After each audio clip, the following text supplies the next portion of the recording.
Bonjour à tous et bienvenue dans cette vidéo. Donc aujourd'hui, comme tu l'as remarqué, c'est la première vidéo de ce sujet sur la chaîne. Et voilà, on va voir un petit peu ensemble les promotions, qu'est-ce qu'il y a d'intéressant. Actuellement, c'est les promos et donc on est sur les Prime Day d'Amazon. Et donc on va voir ensemble les petits composants et périphériques que j'ai sélectionnés pour vous, qui selon moi sont intéressants. Et donc vous le savez, pendant les promos, c'est le meilleur moyen d'acquérir des périphériques, des composants, etc. à des prix plus intéressants. Donc bien sûr, avant de commencer, voilà, pour les personnes qui ne sont pas encore abonnées, n'hésitez pas à le faire, ça fait toujours plaisir, ça permet de me soutenir. Si la vidéo t'a plu, c'est pareil, un petit commentaire, un petit like, voilà, ça fait toujours plaisir. Et puis pense à activer ta cloche des notifications pour rester informé de toutes les vidéos qui vont sortir sur la chaîne. En tout cas, ce que je te propose maintenant, c'est de me retrouver derrière mon écran et puis je te partage tout ça, c'est parti. Donc les amis, c'est parti pour cette petite présentation des périphériques composants que j'ai sélectionnés. Donc alors je vous ai catégorisé tout ça pour que ça soit plus simple. La première partie de cette vidéo, ça va être tout simplement tout ce qui est composants. Ensuite, on va passer sur les périphériques et vers la fin de cette vidéo, on va tout simplement voir quelques PC portables gamer que j'ai sélectionnés qui sont intéressants au vu de leur prix, tout simplement. Alors, du coup, premier composant, donc la Kingston FuryBest RGB, donc ça va être le seul composant qui n'est pas en promotion. Mais voilà, pour 53 €, avoir 16 Go en RGB, c'est vraiment super intéressant. Et c'est de la Kingston, donc elle est vraiment excellente. Et c'est pour ça que je vous la présente justement dans cette vidéo. Ensuite, on va passer maintenant sur tout ce qui est promo. Donc là, c'est pareil, c'est encore de la Kingston FuryBest, mais cette fois-ci non RGB. Et là, autant vous dire que le prix fait plaisir, puisque 32 €, 16 Go de RAM en 2x8, c'est vraiment excellent. On est sur de la 3200 en case 16, rien à dire. En termes de performance, c'est vraiment top.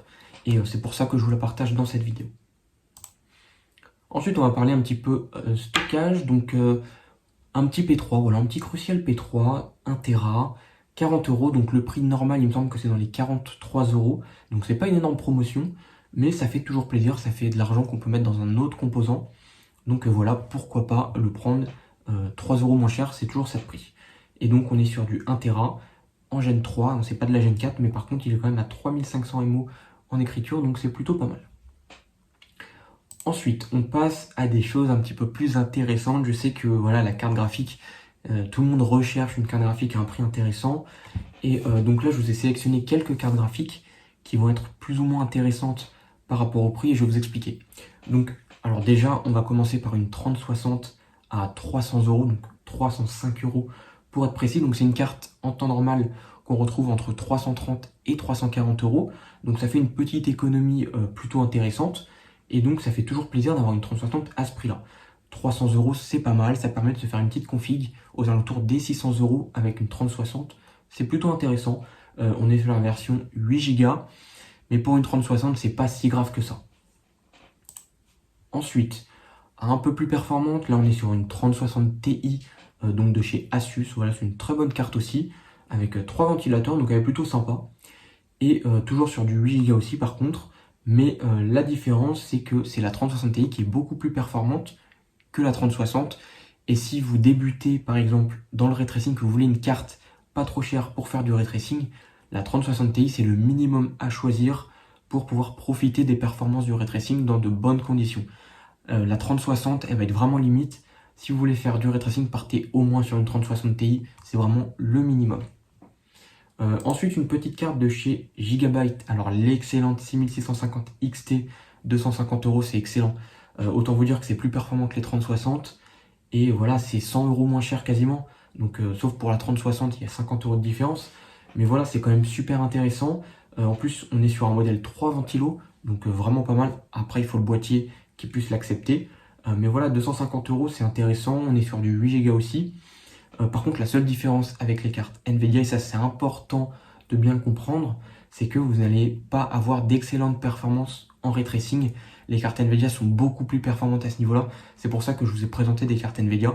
Si vous êtes fan de ray tracing ou que vous voulez vraiment vous faire une config et utiliser du ray tracing, il faut partir sur une 3060 minimum et version TI, c'est important. Si vous avez un budget très limité et que vous avez le choix entre une 3060 et une 6650, prenez la 6650. En termes de performance brute, elle est largement au-dessus. Et donc vraiment, c'est un conseil que je vous donne. Ensuite, on va parler un petit peu périphérique. Donc j'ai sélectionné quelques petites souris sympas pour les promos. Donc une petite Logitech G305. Donc voilà, qui monte jusqu'à 12 000 pp, donc c'est pas mal du tout, avec 6 boutons programmables. Donc 36 € pour une souris, voilà, c'est correct, hein, 36 € ça va, on est dans un budget correct. Et donc là en promo, celle-là est plutôt pas mal, voilà, 36,99 €, on va pas s'en priver. Très honnêtement, c'est vraiment un bon prix. Et voilà, elle est compatible PC Mac, donc rien à dire de plus. Alors ensuite, j'ai sélectionné des souris beaucoup moins chères, puisque je sais qu'il y a des personnes qui ont vraiment des petits budgets. Et donc là, la petite Logitech G203, c'est une petite souris intéressante pour commencer dans le gaming. 8000 pp, c'est totalement correct. En plus de ça, elle est assez légère. Et puis elle est un petit peu RGB, donc voilà, c'est intéressant. Et on a 6 boutons programmables. Donc voilà, très bonne petite souris. Et si vous avez un petit budget, elle est vraiment intéressante. Et ensuite, une version un peu plus haut de gamme. Là, on est sur une Rocat Con Aimo, donc une souris gamer. Et donc là, on est jusqu'à 16 000 dpi, donc c'est vraiment élevé. C'est une souris qui est vraiment faite pour le gaming. Et voilà, 39 €, ça reste vraiment correct. De base, elle est à 50 €, donc c'est vraiment un prix intéressant. Et c'est pour ça que je vous la partage aujourd'hui. En plus de ça, elle est RGB. Et voilà, que dire de plus, c'est une bonne petite souris. Et puis quand on regarde les évaluations, on a plus de 6700 évaluations avec voilà, un indice de 4,4. Donc vraiment, c'est une souris qu'on peut acheter, je pense, les yeux fermés. Et maintenant, pour terminer, on va parler des PC portables. Donc là, je vais vous présenter deux PC portables gamer qui va être surtout pour les petits budgets. J'ai pas voulu sélectionner des PC portables à plus de 1000 €. Je voulais vraiment sélectionner les personnes avec des petits budgets. Et donc là, plutôt intéressant. Donc on a un petit Lenovo IdeaPad qui va être mieux que le PC que je vous ai présenté à 499 €. Puisque là, on est sur du 512 Go de stockage, alors que sur le petit Dell, on était tout simplement à 256. Et on a Windows 11 qui est déjà inclus, ce qui n'était pas le cas pour le Dell. Et donc il y a 50 € de différence. Et donc pour moi, 50 € de différence, avoir tout ça supplémentaire, c'est une très bonne affaire. La seule différence par contre à noter, c'est qu'on est sur un écran 60 Hz au lieu de 120 sur ce Dell. Alors, c'est pas très problématique, voilà, avec une GTX 1650, ne vous attendez pas à des performances incroyables. Mais par contre, pour les FPS, donc type Counter-Strike, etc., on atteint les 100 FPS facilement, donc avoir un écran 120 Hz, là, ça devient intéressant. Mais voilà, sinon, du 60 Hz, voilà, pour une GTX 1150, c'est très suffisant, il n'y a pas besoin de plus. Et ensuite, encore cette fois un Dell qui est à 699 €, donc c'est le même prix, je ne sais pas si vous vous souvenez du PC portable que je vous avais présenté à une époque, donc c'était un Gigabyte G5. Et donc là, on est sur un petit peu la même base que le Gigabyte, sauf qu'on a quelques petites différences. Donc on a le même processeur, un i5 12500H, il est ultra performant, un écran 120 Hz, la petite RTX 3050 qui fait toujours plaisir. Voilà, pour débuter dans le gaming, c'est parfait. Mais la différence, c'est que là, on a 16 Go de RAM, donc ce qui est vraiment intéressant, et on a Windows 11 inclus, ce qui n'était pas le cas sur l'autre.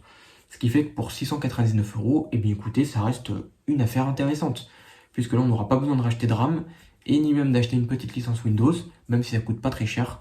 C'est tout ça en moins à faire, et même l'installation de pilotes, parce que quand vous achetez un PC sans Windows, après, il ne faut pas oublier que derrière, vous avez toute l'installation des pilotes à faire, et donc c'est pas très compliqué, mais pour une personne qui veut pas se prendre la tête, et bien d'avoir Windows d'inclus, c'est toujours ça de prix. Donc voilà les amis, c'est tout ce que je vais vous présenter aujourd'hui, cette petite vidéo plutôt rapide. Et voilà, n'hésite pas si tu veux vraiment te faire un PC gamer, c'est le moment de foncer. Là, il y a beaucoup de promos. Là, en tout cas, si tu es resté jusqu'à la fin, comme d'habitude, je t'en remercie. Et si ce n'est pas déjà fait, n'hésite pas à t'abonner, ça fait toujours plaisir. Et bien sûr, très important, active ta cloche de notification pour ne pas louper toutes mes futures vidéos. En tout cas, moi je vous souhaite une bonne journée ou une bonne soirée, et puis on se dit à la prochaine pour une nouvelle vidéo. Salut à tous!